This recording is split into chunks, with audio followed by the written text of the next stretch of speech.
Yeah, Jacqui. Thank you, Corinne. Hearing all of your answers on the responsibility to call out anti-Semitism, when does it become the president's responsibility or the administration's responsibility to call on some of these local governments? Because this DC situation at GW, obviously we talked yesterday about how GW asked for police to intervene, they ignored it, that call's been escalated up to the mayor, it's still been unanswered.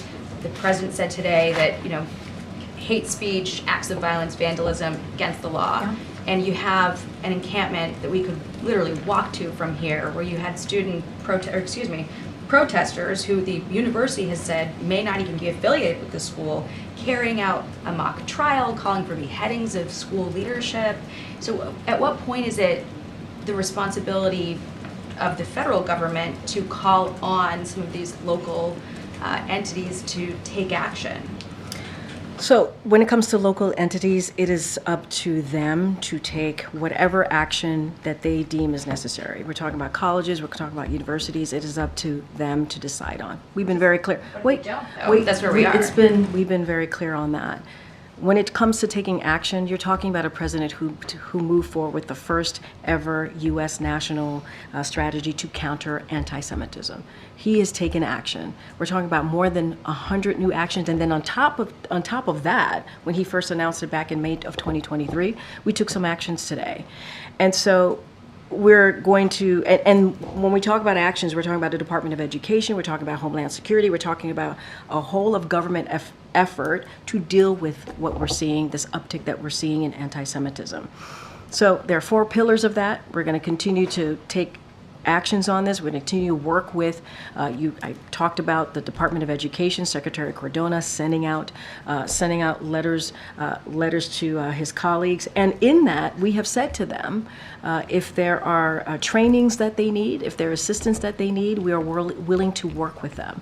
As it relates to law enforcement, that is something that colleges and universities and local government have to decide on.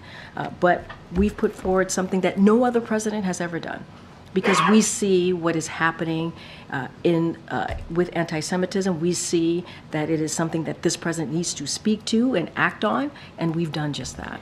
Just on the messaging around the administration's ironclad commitment to Israel, how can the U.S. have ironclad commitment on one hand and then on another hand slow walk arms sales?